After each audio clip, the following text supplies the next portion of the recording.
we set out to make a film about water. And just like a river sometimes does, we changed course. We found it striking how similar the story about water followed our own story about graduate school.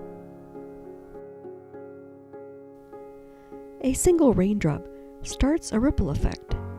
An idea or decision begins its own ripple effect.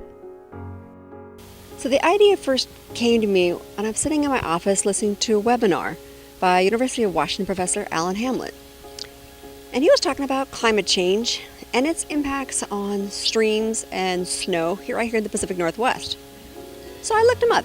I thought maybe he was in the Atmospheric Sciences Department or Earth and Space Sciences, but no, he was actually in Civil and Environmental Engineering.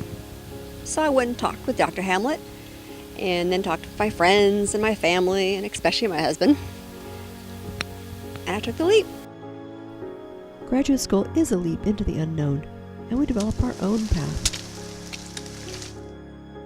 I was doing a master's in mechanical engineering at University of Nebraska-Lincoln when I met my current advisor, Dr. Istanbuloglu. I worked with him briefly to develop a Sandian evolution model. We liked each other's work, but then I took a totally different path for a few years. Then I saw an opportunity to work with him on a PhD. I was going to work on understanding the influence of climate change on vegetation dynamics in water-stressed areas. I loved the idea because I was going to work on something very important. Our paths reconnected like a confluence of estranged streams. Streams originate from different sources and locations, like graduate students, but we flow as braided rivers towards the same goal. Our graduate journey is full of starts and stalls, twists and bumps, dead ends and discoveries. Like water, we meander, move around obstacles, flow from stagnant pools to Class 5 rapids that we just can't seem to get out of. So why engineering?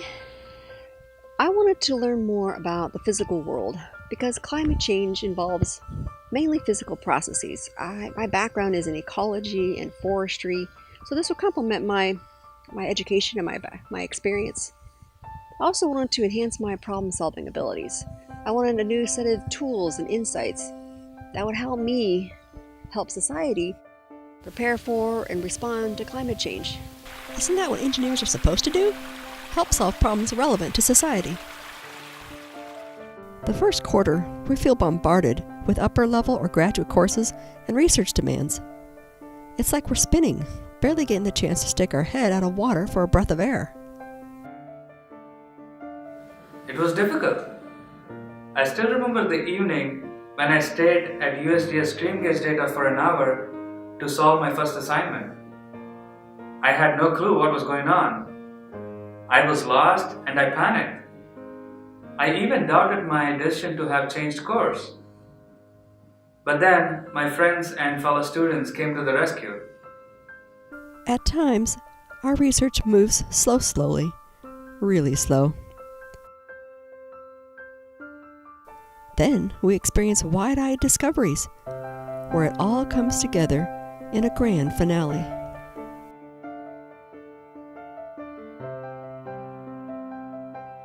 But the journey continues. We often feel like we're barely hanging on, and then when we do let go, such as during the holidays to catch some relaxation, all we seem to do is catch a cold. A card from my husband hangs over my office computer. It reads, "Remember that after the rain, there's a rainbow." I left a great job working for smart, fun, hardworking people and for good money. Some people thought I was crazy for leaving, especially to go back to school. I think some people thought I was brave. Others thought maybe I was ambitious. But perhaps I just can't sit still. It was time for something new, a new challenge.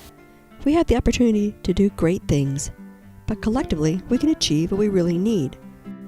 Like when creeks join together, the resulting river can cut through mountains. From different beginnings, in graduate school we'll learn how to weather the storm, hold our ground, and in the end reach the same destination. How do I envision my future? Like water keeps flowing downhill, I would like to keep tackling challenges. And while doing so, I hope to keep enriching my knowledge. and use that knowledge to give back to the society. Our journey as graduate students will soon end, but just like a raindrop in the hydrologic cycle, we'll begin a new journey, and who knows where that will lead. But that's for another story.